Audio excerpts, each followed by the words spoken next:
Kalah menang adalah dua realitas dari satu mata uang yang disebut dengan kontestasi atau perlombaan. Ketika sebuah perlombaan digelar, pastilah ada yang menang dan pastilah ada yang kalah. Tinggal bagaimana kemudian merespon ketika menang harus bersikap seperti apa dan juga ketika kalah harus bersikap seperti apa. Sayangnya di setiap event, pertandingan atau kontestasi apapun, pihak yang kalah selalu mencari argumentasi atau rasionalisasi mengapa mereka kalah dan cenderung untuk menyalahkan adanya hal-hal atau sistem, adanya pihak-pihak yang dipandang menjadi faktor kekalahan bagi tim mereka. Hal ini juga tidak terlepas dari apa yang disebut dengan kontestasi pemilu atau yang baru saja kita gelar, yaitu pilkada, di mana setiap pemenang dan juga setiap mereka yang belum menang memiliki argumentasi atau pandangan-pandangan tersendiri terkait dengan persoalan kemenangan dan juga kekalahan. Tak terlepas bagi Partai Demokrasi Indonesia Perjuangan yang merupakan salah satu partai terbesar di Indonesia dalam sistem perpolitikan kita, dalam sistem demokrasi kita, dalam sistem pemilu kita, yang kali ini melalui beberapa elit mereka, dalam hal ini adalah Mas Hasto dan juga Deddy Sitorus serta Bu Megawati kurang nyaman dengan hasil-hasil yang ditunjukkan dan menganggap bahwa ada banyak ya kelemahan-kelemahan, ada banyak ya quote kecurangan-kecurangan yang sistematis yang kemudian membuat mereka mendeklarasikan perang dengan hasil ya perang dalam tanda kutip dengan hasil yang baru saja kita saksikan bersama. Kita akan bahas soal ini di Bukan Partai Politik. Selamat datang teman-teman di BPP, Bukan Partai Politik, ruang publik, sekolahnya publik, bukan sekolahnya partai, tempat kita meninggikan argumentasi, bukan suara, apalagi emosi. Don't raise our voice, emotion but argument. Teman-teman, kembali saya ingatkan, teman-teman bisa cek ya, ada lahan 10x20, ada 2 unit lokasi kaplingan yang menurut saya teman-teman perlu cek dan mungkin saja cocok dengan impian masa depan teman-teman dengan hanya mulai booking fee 1 juta, teman-teman bisa melangkah menuju impian teman-teman sekalian. Silakan cek informasi advertisingnya di bukanpartaipolitik.com ya. Nah, kembali kepada apa yang kita mau bicarakan bahwa kalah itu memang sulit untuk bisa diterima, tetapi bagaimanapun juga setiap mereka yang berkontestasi mesti siap menang dan siap kalah. Bagi Partai Demokrasi Indonesia Perjuangan, hasil yang dipetik dari kontestasi pilkada kali ini tentu tidak begitu mengembirakan karena sekali lagi kita tahu pada akhirnya mereka harus berpikir bagaimana menjawab ya katakanlah tensi publik ya, bahkan cibiran publik terkait dengan terusir dari kandang banteng ya. Tentu ini adalah frase-frase yang sebenarnya kita harapkan tidak keluar, tetapi bagaimanapun dalam sebuah realitas kontestasi politik hal seperti ini tidak bisa dihindari. Jadi hal-hal yang kemudian perlu disikapi secara jiwa besar ya. Nah, teman-teman, ada buku yang saya mau baca sedikit ya sebelum kita bahas tentang persoalan seruan quote perang terkait dengan hasil pilkada.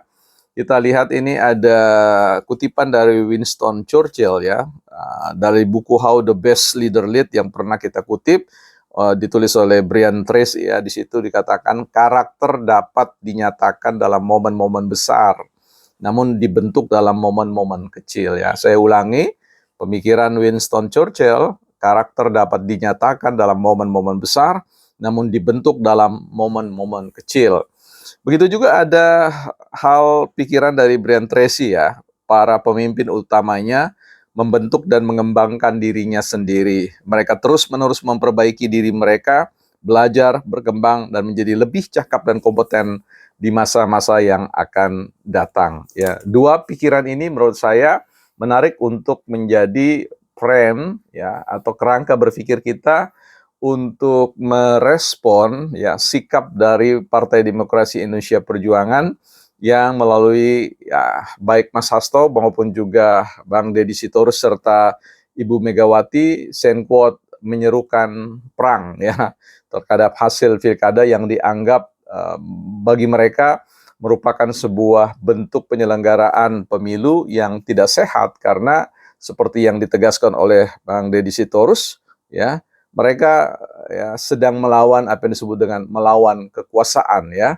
melawan katakanlah penguasa ya dalam hal ini adalah pemerintah yang sedang berkuasa. Jadi semacam ada sebuah mobilisasi yang sistematis dengan kekuatan-kekuatan yang oleh Mas Hasto juga disebut sebagai parcok ya, partai coklat yang bukan peserta pemilu tetapi kemudian silent ya, secara diam-diam senyap, operasi senyap melakukan ya intervensi terkait dengan hasil ya, proses-proses pemilu dan sebagainya.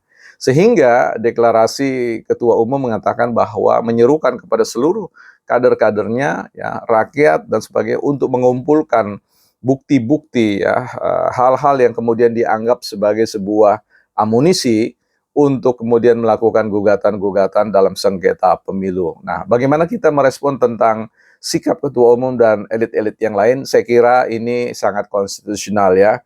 Kita juga tidak berharap bahwa proses pemilu pilkada ini yang dihasilkan dengan euforia, hasil yang kemudian memenangkan pihak tertentu, tetapi di balik itu semua terjadi apa yang disebut dengan penyalahgunaan ya, prinsip-prinsip atau etika-etika dalam proses pemilu. Jadi ya perang yang dikatakan oleh Bu Ketua Umum ini perlu kita beri ruang ya karena bagaimanapun juga semua pihak bagi kita ikut serta dalam rangka memastikan bahwa sebuah proses konstitusi ini, maksud saya pilkada ini berjalan secara konstitusional ya.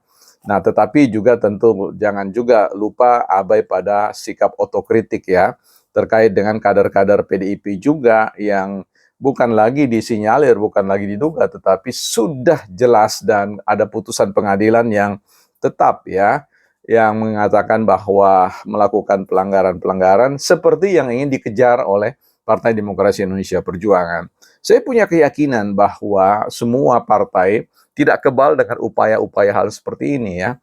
Tidak kebal dengan upaya-upaya quote melakukan pemenangan dengan suatu proses-proses yang ya bias dari sebuah instruksi konstitusi. Nah, kita bisa menyatukan hati ya walaupun kekalahan itu memang tidak mudah untuk diterima, bahkan jangankan kita yang tidak memiliki katakanlah berinvestasi secara finansial dan energi, hanya ya katakanlah menyoblos saja, kadang-kadang ketika apa yang kita jagokan itu kalah, kita pun rasa tidak nyaman, sakit hati, bahkan punya ekspresi yang kurang baik ya. Nah, bicara tentang ekspresi, respon kita ini seperti yang dikatakan oleh Winston Churchill, dia mengatakan bahwa karakter dapat dinyatakan dalam momen-momen yang besar.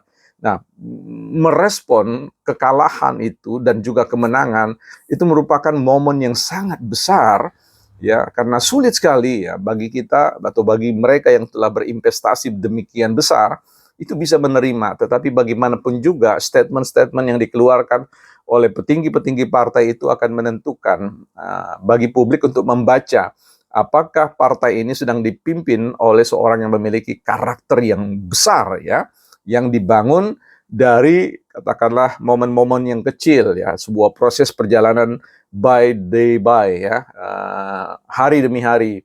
Jadi ini yang menjadi penting untuk digarisbawahi, di underline bahwa perilaku-perilaku politik dari hari ke hari itu pada akhirnya akan berujung pada suatu sikap momentum yang sangat besar menunjukkan karakter sebagai seorang pemenang yang walaupun meskipun kalah kemudian melakukan suatu tindakan korektif ya, otokritik atau evaluasi diri secara sistemik yang oleh Brian Tracy katakan bahwa pemimpin utamanya perlu membentuk dan mengembangkan dirinya sendiri, organisasinya saya tambahkan seperti itu, pengikut-pengikutnya untuk terus-menerus ya melakukan apa yang disebut dengan perbaikan-perbaikan yang kontinual ya.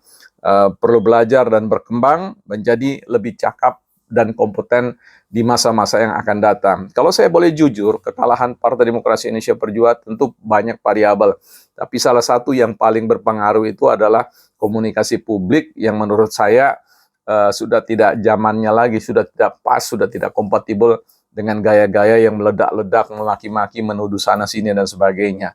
Ya, gaya berpolitik seperti Mas Pram itu adalah gaya politik yang sebenarnya cocok ya, seperti Mbak Puan itu menurut saya cocok sekali untuk PDIP, new branding ya.